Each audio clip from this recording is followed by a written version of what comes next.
Hey guys, so today I do have a special guest at our podcast, and we've been friends for quite some time. And I've seen actually her starting from scratch and watching her grow up. And this is why I wanted her to come here and share her story with us. And we can all learn something. So, yeah, thanks for coming, Oh, Alisa. thank you so much for having me. Of That's so course. exciting. So, the purpose of this podcast is actually to interview business people, investors, anyone that kind of started their journey from scratch, from zero, and then they are successful. And potentially, we can all learn something from everyone's journey, everyone's experience and challenges. So, I encourage you to share with us as much as you can. I Um, will. and as I said before, we will have three sections in our podcast. The first one will get to know you and your background and how everything started. And then our second part will be more on fun questioning to get to know your personality, your character. I have like a set of cool questions. Oh, yeah, I'm a crazy one. A cool set of questions for you. And then the last part, my favorite one, is actually like a game where we will try to get some fun facts about your industry. So nobody expect you to know, all these Everything, crazy yeah. numbers, but Okay. let's do my try. Yeah, best. let's try to see if we can get those rolling. So, yeah, with all this being said, let's just jump into it and tell us about your background. A lot of people don't know, but since we're friends, I know that you are not originally from the U.S. So, how did you end up here? What's your background? How did it happen in Vegas?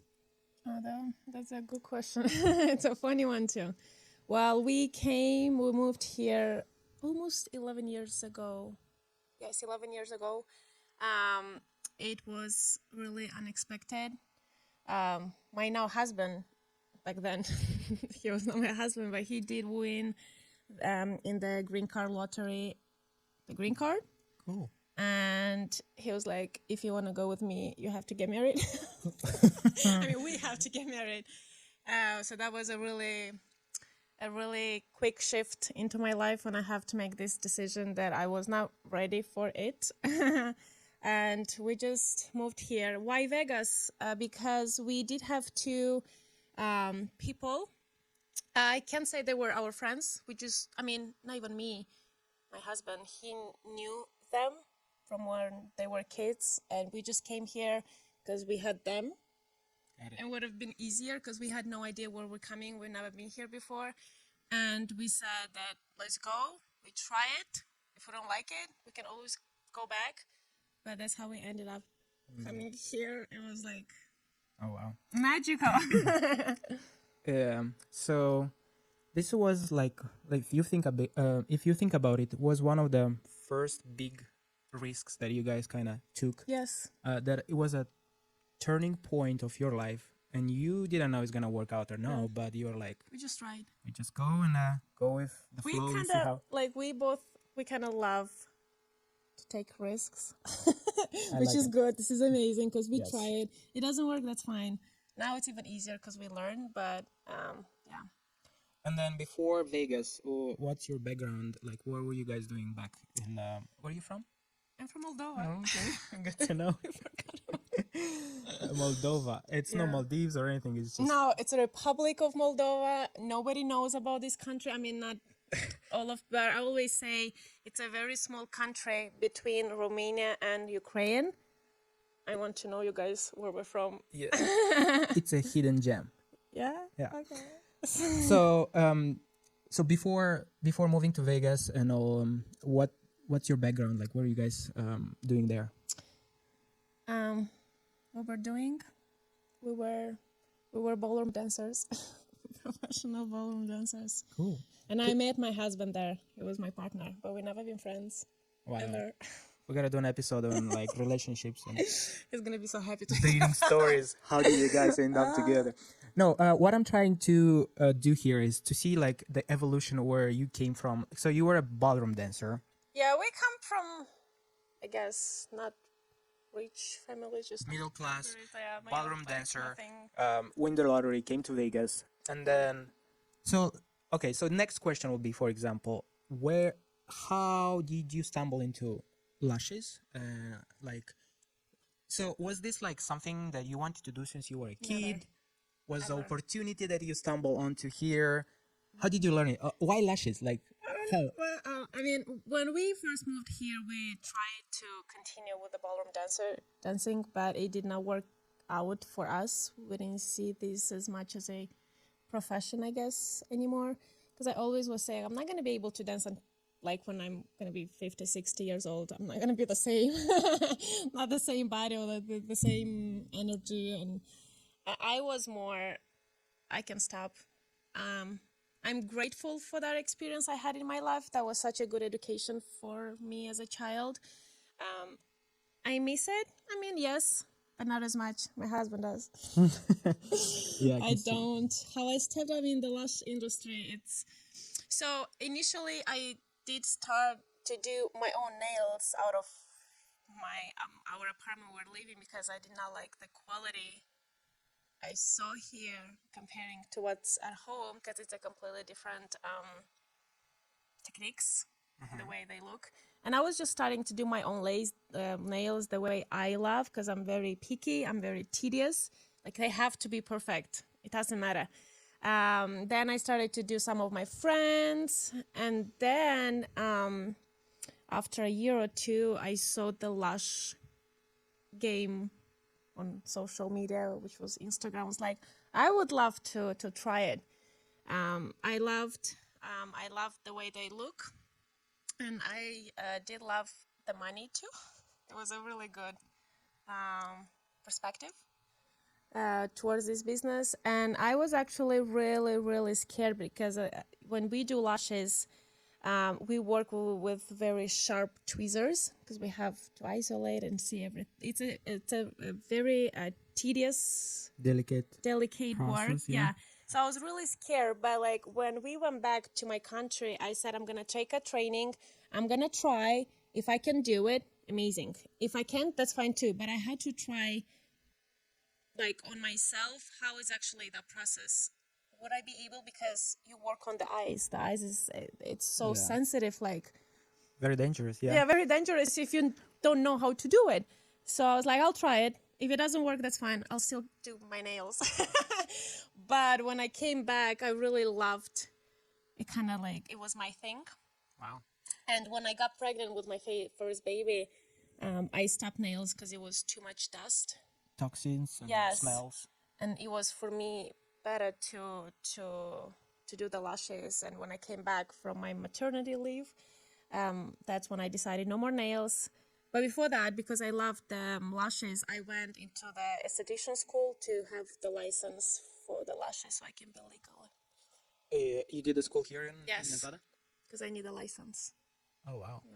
So how much is to get your esthetician license for lashes? How much money? Yeah, money and time. Is this like It was back complicated? then. Well, it was like 7 years ago. Back then was 9 months, and then it was 17K. 17. Okay. Like 17,000. $17,000 to get your lashes License, just license. Oh. If you want to work legally, if you don't want any problems, and especially not out of your house because you can't do it from your home. Yes. In order to move on to the next level, which is just renting a small room, you need the license. Oh wow, I didn't know it's $17,000 to. Yes, that was a big step too when I decided to do that. Crazy. That's probably one of the most expensive licenses I've heard It's of. cheaper now though, which I'm glad they made it cheaper. Wow. And then, so you got your training, you got your license. What was your first? Did you go work for someone, or how did you enter this market? I have never worked for someone in this industry, either in a salon. I have no basically experience in any of these steps, how to do it. I was just learning on myself, taking little trainings, bigger trainings. I did take one of, I would say that was my first big investment after the school. That with that training, it shifted my mindset. It helped me so much to grow from that point until now. And I'm so grateful that I did that. I was so scared. I paid with my credit card just to do it, but I did it. And I don't regret it. I bet it was expensive too, huh? No? Well, like comparing to the 17K, Okay. no. This one was Okay, at least. 2K. Still. But it was just for 2 days training. Wow, you know, a lot of people would not spend this amount of money to invest on themselves, you know? I do. Yeah, that's... And it's because after I did that, I saw how much that means for me or for anyone else, but depends with who you take that training and because you might not learn 100% from that person, everything, technique, business, mindset, but like you will always find few things that you will take it for yourself as a new step. Yes, makes sense. Yeah, like every time I will go to a mastermind with real estate, there is so much information that you just can't comprehend it, all of them. But if you can take like 2 or 3 little things from every single one you go to, then you know you get your bag full with experience. And I would say all these masterminds, trainings, whatever your brain can absorb at this moment, at this level, something, that's where you will take it and you will work on it. Because when it's too much information, it like you can't do everything right now. yeah, And then it's kind of yeah, it's a mess. But you know, a lot of people would be stuck into learning and learning and learning, watching all the YouTube videos and then do nothing with it. So it's very important, like as you said, you learn, but you took action. You start putting into practice, getting better at it.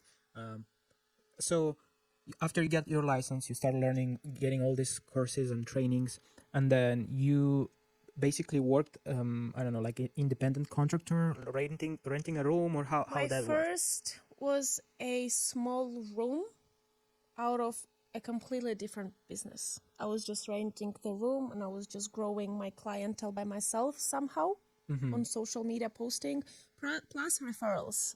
This is one of the things that will help you grow little by little. It's not much, but this is like when you are a baby beginner, that's how I started. I was just doing, because the business I worked in, she was saying, yeah, you can get so many clients, of course. None one client, which is like, I was not expecting. I think that this is what helped me not stop or kind of like get in depression, like I'm not doing well, like I don't have clients, because I did not expect from her clients from the first I stepped into that business. I was just it's okay if I'll have clients, thank you. If not, I'm gonna do everything I can, posting, filming.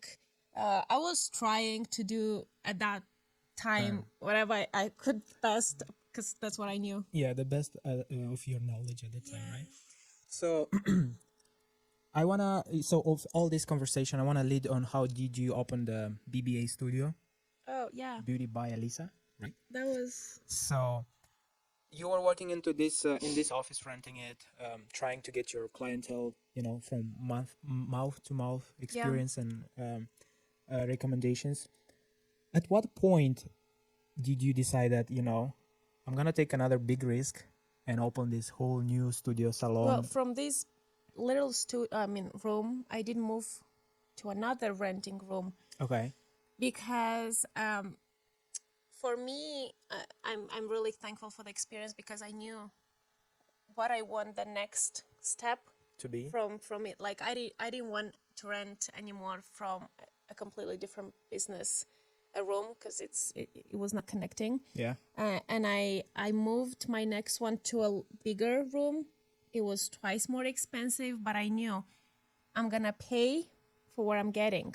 Like I didn't have much comfort, I guess, in that place. And here it was bigger. It was just me. It was a place that only beauticians are renting. So that was my next step. And it's funny because I did have my first baby already, but then after 2 years, I think I was there for like a good 1.5 years or 2 years. And then I was like, I can't anymore. I can't do it here anymore. And I moved. It was twice more expensive. Twice bigger? No, half bigger maybe. But I said to myself, I have to grow. That's going to be the growth. I have to pay more for the room because that's going to be the best for myself. And at that moment, I was not pregnant. But then I was like back and forth. What if I move here? I'm going to have this contract for at least 1 year and I get pregnant. Like, whoa. But I knew it's going to be either or. If I move, I'm getting pregnant. If I don't move, like, I don't know. But I said, if it's meant to be, if I have to move to this studio, I'm going to get pregnant. Somehow I'm going to do it. And after a month, I found out I'm pregnant moving there. The irony. That's so cool. You know, there is a book, it's called something about shoot first, aim later. Uh-huh. So basically, that's what you kind of did. You just went in and then I'll figure it out later. Yes. So I think that's like the best strategy because we don't always know everything. So we just go and jump in the water and then learn how to swim. And then after I found out, I was like, okay, now what I'm going to do with the studio, because I did have to pay the deposit. Then I had a contract. And I didn't want to just leave because I've been growing the business. You had the for clients. like 2 years. I built up my clientele and it was amazing. And then I said, like, I have to look for someone that can take over all my clients. I'm going to teach them my technique. I'm going to teach everything I do the way I do so I can leave, because I was able to lash until I was 6 months pregnant. And then you couldn't get to the... No, it was just too big and my like back was killing. I'm like, I can't do that. It's like the belly was so big that between you and the customer, there was too much space. They're like... I know. I can't see anything what I'm going to do. But I did... I started to look for people. I started to kind of think, who can I ask? Maybe potentially she knows someone that would love to jump on board with on my boat, my little boat. And then I did ask, she's now on my team still, Marissa. I did contact her and I was like, hey, how are you? She was, by the way, with me in school, in the esthetician school. That's how I met her. Oh, wow. And I just asked her, like, do you know anyone like who would love to come work with me? I'm pregnant. I'm not going to be able to be here for a few months, so I'll teach everything. That's how much I pay, blah, blah, blah. And she's like, yeah, I want that. Like, ooh, bingo. So that's how I started to build up my team by being pregnant. Like, it was a chain connected. Like, I pushed to move, then I got pregnant, then like next temp. So yeah, then I left. The COVID hit. Oh, it was fun. All the cool stuff. Yeah, like, so imagine, I don't know, I just noticed how both pregnancies happened for a reason for you and pushed you around to do some things that otherwise you wouldn't. For example, the first pregnancy, you mentioned that you stopped doing nails and focused more on lashes because you were pregnant and you couldn't do these toxins. So that kind of opened the door for lashes. And then the second pregnancy pushed you more to be like, I have to find a team, build a team. I have to, So if you think about it, things happens. For a reason, yes. I know that. And I knew that. I was like, if God wants me another baby, I have to move here. And I just moved. Cool. So, and then what happened? So how did you end up opening your own? So after a year, I got back, and then my second girl that she came to me. She's like, you know what? She just graduated school as well, the same school that we did. It's like, I want you to teach me to do brows. Like, why brows? Because it's so much easier with lashes. I was like, because I can't do lashes. I was in school and it's just not my thing. I'm like, who told you it's not your thing? Because I tried. I'm like, but did they teach you the way you could actually do it? And it's like, well, I don't know. I just can't do lashes. And she just decided for herself that it's not her thing. And then I was like, you know what? Let's do lashes because it's easier to have clients because they're coming back every 2, 3, 4 weeks. And it's continuous. And she was like, okay, let's try. And then when we were in that room, well, first I was sharing with Marissa half week. I was there and then half week she was there because I was still spending time with my baby mostly. And then when the third girl came, I was like, there's no way we will fit here 3 people in this 10 by 12 room. I'm like, it's impossible. So that's what pushed me to think about this huge salon because it's a huge place. Yes, it's a huge step into my yeah. life. Oh, it's been a journey opening this studio. Oh, yeah. That's why I wanted to, for you to share your story because I've seen you from since I know you, Yeah. building everything from scratch, literally, Yes. and it's important for people to. I always say, if you can inspire one person, it's already worth it. Yes. It doesn't have to be million. Yeah, hopefully, but It's good too, but why not? but so in all this process, all this journey from, let's say, you had this second office, build this team around you, and you saw it's time to open your own place, and opening the Beauty by Alisa studio. What was, would you say, the biggest challenge, and how did you overcome it?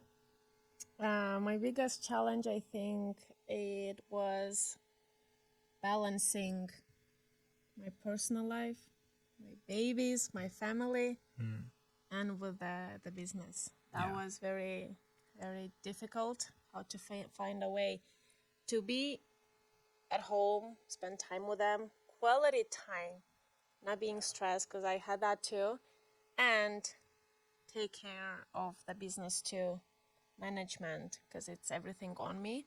I think that was the biggest challenge, Yeah. finding a way how to do it right.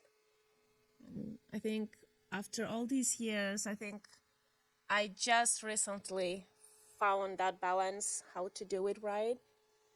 Would you say that time management plays a big role? It's the time management, but also not pushing myself so hard because I was pushing so hard. I was not good either at home with the babies, spending that quality time, either at the studio or with my business. Yeah.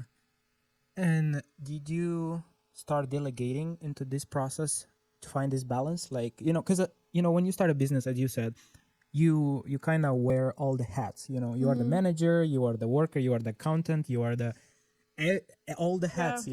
So of course, I totally agree. It's hard to be 100% because if you think And about you it, don't have to be 100%. That's why I like, you don't yes, have to be 100%. And I was trying so hard to be 100% there, 100% here, everywhere. It's not possible. yes. So, like, since you build a team around you, like, did you start delegating some of the stuff to your team members, or training them, or to help you with this, or you just learn, or did you start prioritizing some of the things and just I started to prioritizing. Prioritizing. I think it's one of the things. because, like, family, if you think about it, it's like the most important thing in the world, right? Yes, So you get 'cause- to a point that you're so tired. I'm like, you know what? I'm just gonna spend time with my family. The rest will fall into its place. yeah, but like how I think that I really got to the moment like burnout, like for real, and that's when I started to work with myself, and because I was pushing so hard on me, and then I got to the point that I was not doing anything good. I wanted to be everything so good. It was even worse. So I said, no, Alisa, you know what? You can do everything, but like with ease. You don't have to do that pressure. Because I was not doing anything anyways. It was not, I was miserable anyways because of Yeah. that. So I was like, no, stop it. Take care of yourself. Or like with myself, that was the first thing I was like, whoa, I was not doing that. Okay, so since you touched on this, let's say name, I don't know, 2 or 3 things that you start doing on yourself, working on yourself to better, succeed being a better mom, a better wife, and also maintaining and growing the business. What 2 or 3 things you can share? Working out. Working out, that's I a cool one. started to work out, and I was always thinking, why do I really need that? Like, why would I do that? But that really helps. It does. For me, it's like, it's a me time where I can, Yes. you actually meditate, like you think a lot. Where you work out, you just, Yes. it's you and yourself, and you just think and analyze and Yes. It's sweat amazing. and get this oxygen.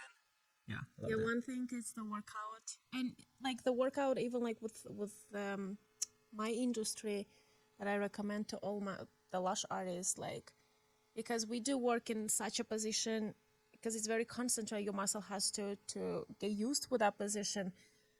Working out, all your muscles start moving, being so much stronger, and stretching, especially your back, because that's what hits most. I mean, your arms too, but like your back hits most with our position.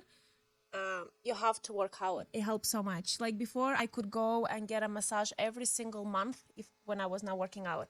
It was helping. It was like better.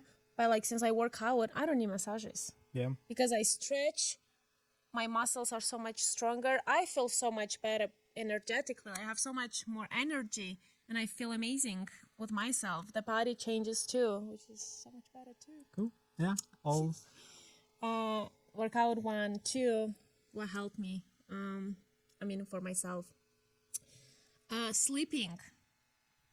I could stay until 3 a.m.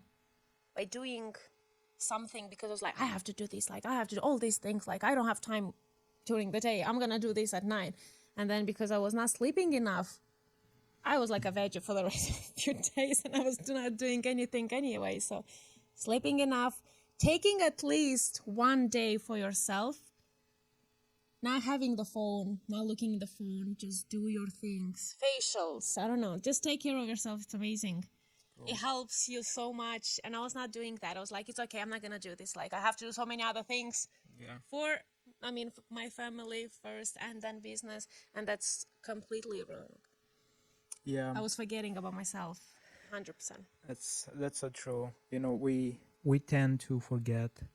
They say that if you want to change the world, change yourself first. Yes. And it works the same way. Like if you want to be more productive, or I guess, as you said, just start with yourself.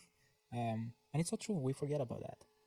It's funny because I've been listening to all these YouTube or short videos, podcasts about be the best version of yourself. And I think just now I really understood what that truly means, to be the best version of yourself. It's not just outside looking amazing here and there, but it's how you feel inside about yourself. And if you feel the best about yourself truly inside, like you really have to feel it, then everything outside changes by itself because it comes from here and here. And I've been listening. It's so funny because I was just realizing this is what means, not just like trying to show people, oh, I'm so good, I do this, I do so many things, which was not really good for me, but people were just saying that it's not that the most important. Yeah, I so agree with it. We live such in a fake world where everyone shows the fake reality on social medias. Yeah, but they are so miserable inside. Yeah. So everything that hurts a lot. Changes from here. Yeah. So what would you say is your biggest motivation that keeps you going, even like in times where you said that you were ready to give up, you hit the wall, what were the things, or I don't know, for everyone is different. What was for you that sparkle that keeps going, keeps you waking you up every morning and push you? So my motivation, I would say, I really love what I do. When I go there, I enjoy, like I don't feel a second that I'm working. I mean, I enjoy to apply every single little lash. That's cool. And then I know if today it's not a good day and it's off and I'm crying, I learned that if I feel off, I have to release all those emotions. Even if I have to cry, I'm gonna cry all day. I'm gonna cry all day. I really sometimes cry. I lash and I'm crying because I feel so bad, but I still do my thing because I love it. And I know that if I leave, I'm not leaving them. I like one of my kids go at school, one is still at home, he's still little. I go there because I love to beautify every single woman. They come to me. I love to make everyone happy. And then even if today it's a bad day or it's a low day, I would say tomorrow is going to be a good one. And if today's not good, that's fine. They have to be, because all these down moments that I get, they actually lifts me the second day so much more, because I start thinking, why do I feel this way?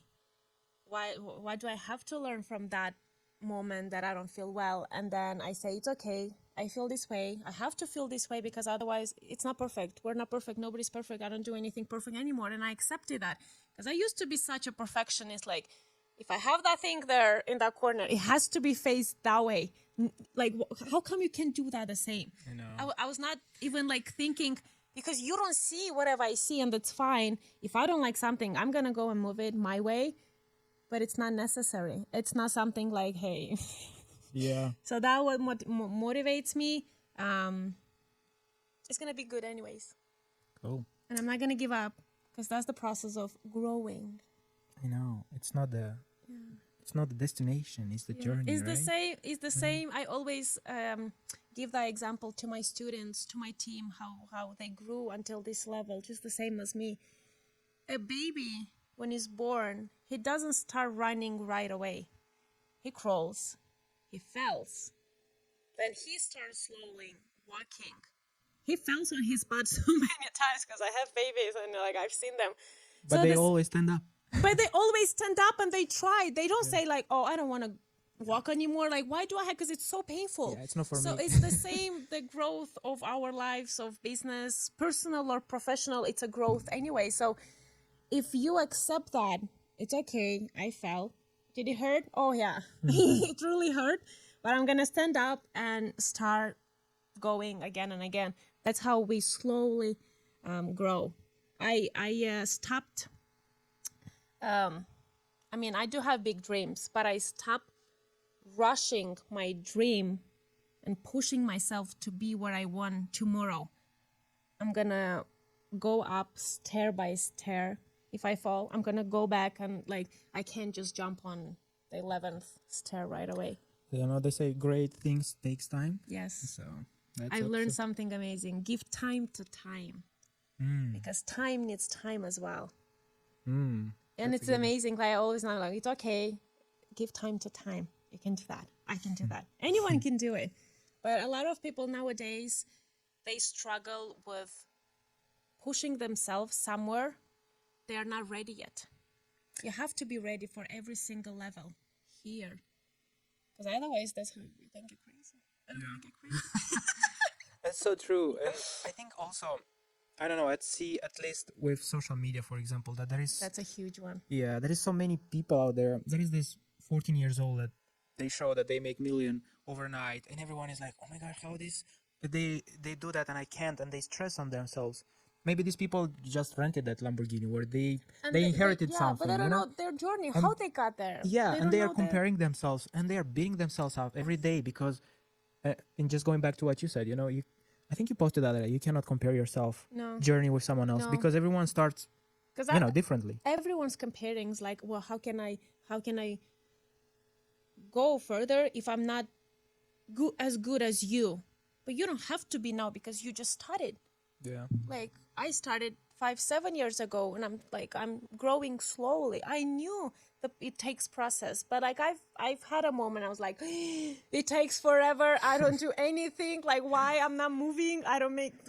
So I stopped that. Cool. Yo. Well, let's dive into those fun questions because I'm excited about those. Let's see. So first one, if you would be stuck in an elevator for one day, and you would have the opportunity to choose to be stuck with a business person or a celebrity or, you know, someone influential, who would that be and why? I mean, both are interesting. Two different peoples, two different levels. I feel like. With the business person, I would say it would be amazing because. You gotta choose one. Yeah, let's say business. Okay. Because I would really want to understand how they think, how they got to that level where they are, and I'm not there. Because even if he's one step higher or like 2 step or like 100, you can always learn something. Of course. And who is that person? I want to know a name. Oh. Yes. I don't know. This is like literally a question. Like imagine you are stuck in an elevator and you have the whole day to spend with this business person. Like who you admire, who you look up to in the business field that you are like, man, if I wish I had one day with them and ask all the questions, and just you would become friends by the end of the day, and you could ask anything. Who would that be? I'm gonna say one person that you love him too, Gary V.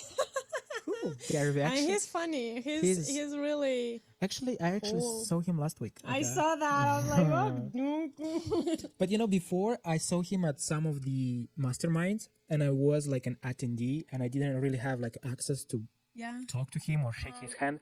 This time, it was the opening of the new hotel, and we were like almost at the same invitation levels. That I was like, "Hey, how are you?" He's like, "Shake my hands, good. How are you?" So we had like cool, we had like a good conversation. I was like, "This guy is he's very simple. Modest and I love that. I love that whatever he says, all his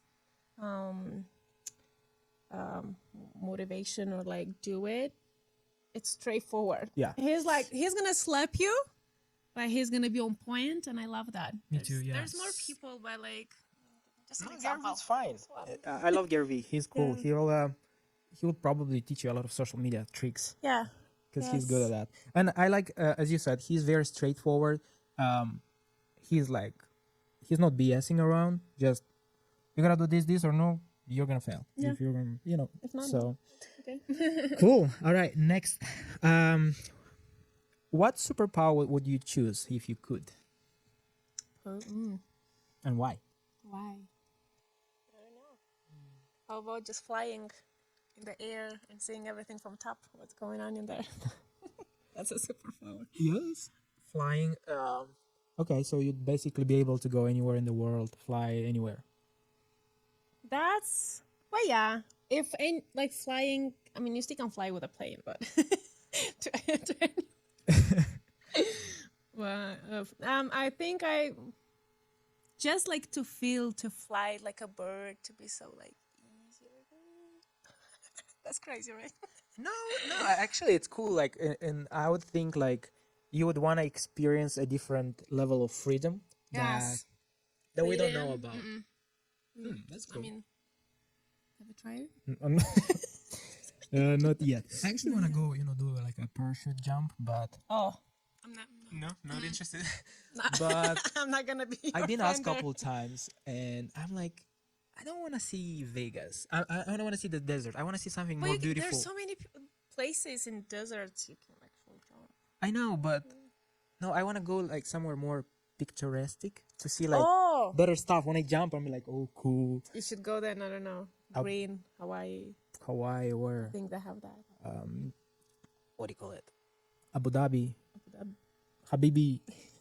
Bali. Yeah, Maybe Bali. something like that. But okay, this is a cool one. I like it. So now imagine you have the attention of the whole world for 5 minutes or 1 minute, whatever. What would you tell them? Like, imagine right now everyone is looking at you and you just want to say something. What would that be? It could be a phrase, it could be whatever, a word. I would say to everyone, stop rushing, stop pressing themselves to be somewhere where they're not ready yet. Because I feel like nowadays everyone's so pushing hard just to be somewhere where someone got already, or just to show off them, hey, I got there too, like ha ha ha. I feel like it's so much more about this than just to enjoy every single day, every single moment with everyone around you. Because I think that's going to be so much more love and happiness, and not all this anger like and stress and depression and anxiety. Everything's about that right now, unfortunately. Yeah, we kind of moved on a higher speed. Like, the whole world is like, we gotta do this and this and this and this. Now we forget. I've heard this video saying that, in 100 years, someone else is gonna own the house that you own. Is gonna drive the car you drive. Is gonna own the shit that you have. And you're not gonna matter. And, like, why would you stress on stuff that is not gonna even matter in 5 or 10 years from now? And like, somewhat we know it, but we still do it. Still guilty of it. Yeah. Anyway, number 4. Is there a book or a movie that has had a profound impact on yourself, somewhat help you change trajectories in your life or overcome some challenges?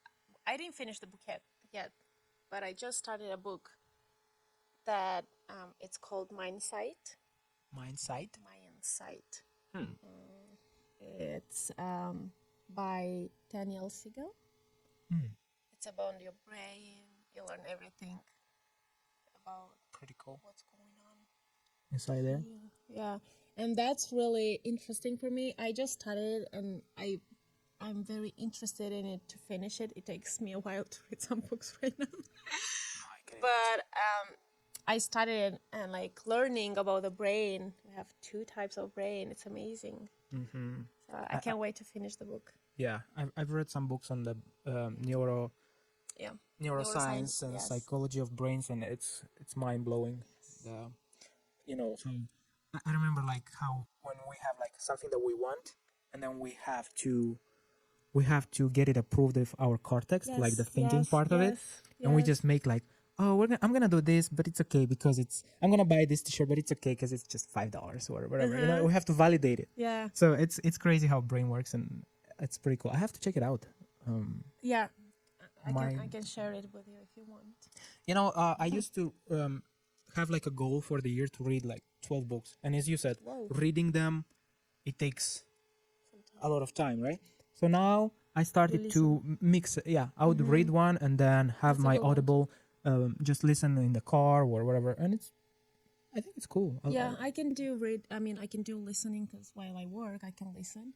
So that's the best way. But I really want to read the book because it's different. Better. You smell the pages. Yeah, the paper. All right, and our last question from this section is, if you were to meet yourself, your 20 years old or 18 years old, younger self, what would you tell yourself? What? Yeah, you're like, Alisa, sit down. I have a conversation with you right now. Listen, honey, Linda, listen. What would you tell? I would tell myself that everything takes time. You don't have to rush. You don't have to rush because that's not gonna get you anywhere. Give time to time. Give time to time. Yeah, this is like all these sparkles I've learned and I started to implement in myself that it helps so much, and it's so true. I would say accept yourself the way you are because you are who you are. God made you this way for a reason, and the best version of yourself by accepting you is the best for people that surround you, and they will feel so much better than not accepting me or changing me because I am who I am. I agree with that. But I what? believe that you have to accept yourself the way you are, but never stop working on yourself. Yes. Because here, for example, here in the US, I moved here, cultural shock, blah, blah, blah. And I see this message, oh, you gotta accept yourself. You are, I'm sorry, not to offend anyone. Like, you are 300 pounds. Oh, you have to accept yourself the way, all this media and propaganda. No, you have to accept. Yes, you cannot beat yourself up, but never stop working on yourself. I always feel like at the end of the day, you go back into heaven, and then God, I think Ed Milet had this example. Like, God shows you the version that He made you to be. Yes. And then you are this. And if these are as so close as possible, then you lived like a happy life. Yes. You had a meaning and everything, right? For be 1.4 billion. Whoa, that's amazing. I did not know that. See? But the cool part is that you are a part of it.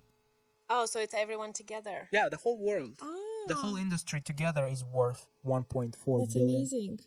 That means something. Yeah. So it's a growing. Yeah, I was looking some statistics. It's a growing industry for sure. So it's a cool business to be in. All right. Next, in which country has lash extensions been illegal? No, there is a country that eyelash. Do I say right? Eyelash extensions. Eyelash extensions is illegal. A. Iraq. B. Spain. C. Turkmenistan. D. Canada. Turkmenistan. Ooh, you got that one right. How did you know? Because I know the countries, they do eyelash extensions, and I've never heard about this country. That's why because Canada, oh my God, Canada, Of course, everyone yeah, does lashes. Iraq, Iraq, they do get their lashes done too. And then, what was the other one? Spain. Yeah. Spain. Okay, all right. Cool. Third one. What are the largest, what are the world largest natural lashes?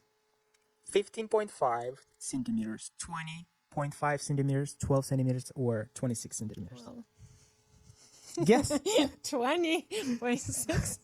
20.5. All right. So, and to follow on this, in which country is this woman that has this world Do you Guinness? have options to choose from? Yes. Okay, cool. We have A, China, B, USA, C, Brazil, D, Venezuela. Venezuela or Brazil? China? Yes. What? Yes. They have. Yeah, the ladies in China, she has like up to here. What? Yeah, I saw some pictures. I was You like, know oh why my I gosh. would never think that China, because most of our Asian clients, they have so thin Short. and short lashes. I would have never thought that China. I think that everything went to her. Oh God my bless. God. All right, so one more question for you. That's it? No, one more. Okay. How much cost the most expensive lashes in the world? A, $640. B, $1,350. C, $815, and D, $3,000. A. What was the A number? 640. 640. No, 1,000. B, $1,350. Where is that? You're right. And then I am actually having here a. Where is it? You know what? That's the goal. It's Charge $1,000, $350, right? Yeah, $1,350 That's per a good lash. goal. Y'all, 300 is not expensive, okay? Whoever tells you. But let me tell you, this is at 0.2 carat diamonds and 18K gold. Oh, so they do that. That's why. Yeah. So only the lashes, not the service or anything. So just the lashes itself. Because they do have them. Yeah. So yeah. Well, that was it. That was fun. That was fun. Where can people find you and follow your journey and whatever you have for them? We are located in Las Vegas. We are on Flamingo and 215. It's the southwest on Grand Canyon. Our lash and brow studio is called BBA. Beauty by Alisa. Comes from Beauty by Alisa, just a short version because it was too much, and I wanted to be more universal. Yeah, and then your social media, where people can find you. My social media, my personal one, it's Alisa __ BBA. But the studio one, it's BBA.studio.pro. Cool. We'll have those listed, and Oh, someone thank you so much. follow your journey. I loved it. Well, thank you so much.